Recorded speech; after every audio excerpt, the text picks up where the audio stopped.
Renewed calls for the government of Jamaica to introduce electronic voting as an option for elections, with some electors arguing it's a more convenient voting system, which would also encourage higher voter turnout.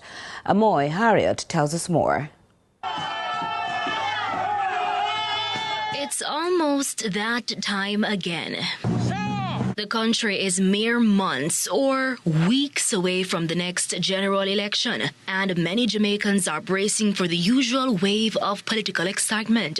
But along with the buzz, many are also preparing for the all-too-familiar frustrations. Long lines, endless waits, and paper trails that feel more like paper chases. Concerns that have led to increasing calls for an electronic voting option. I think it would make the most sense, especially how we're digitizing most other aspects of the country. It would make the most sense going forward to reduce how much it's going to be taken for the count, for the man hours, just in terms of transparency's sake. Yes, I would support an electronic voting system, given the convenience that it would provide for us voters.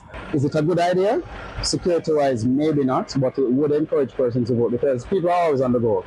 No one has time to be going to polling stations, polling divisions. But there are other factors to consider. According to Sweden's International Institute for Democracy and Electoral Assistance, if not carefully planned and designed, e-voting can undermine the confidence in the entire electoral process. Now, e-voting is gaining traction in some sections of the globe. In the Dominican Republic, an electronic voting system was trialed during the February 2020 municipal elections. Paola Wisky is a journalist there. It didn't work as we expect. The equipment failed during the process of voting. We have to suspend as country the municipal election in that year because of the problems that we were having with the equipment, with the system. We as country lost millions of dollars in this attempt of the election. As well, we have a lot of protests. The people were shocked. Locally, similar concerns. Bear in mind, there are some issues that surround that we're going to electronic voting. There's the issue of connectivity, whether or not all the areas in Jamaica will be able to be able to access and be able to connect. Gospel Brown is Director of Elections at the Electoral Commission of Jamaica, ECJ. Infrastructural concerns aside, he believes an electronic voting system could increase voter turnout, which has been a sore point in recent years.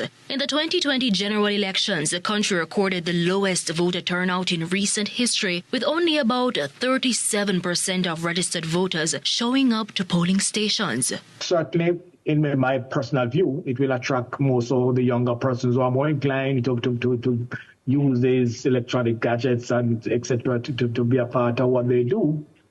Certainly, so it could, and I would imagine, again, my personal view, going some way down the road, I think that's where the country will have to go in terms of greater use of technology in the whole electoral process. So it's on a discussion. We continue to discuss it. We continue to explore how best or how the country could be able to afford it. The government has remained relatively mum on the topic.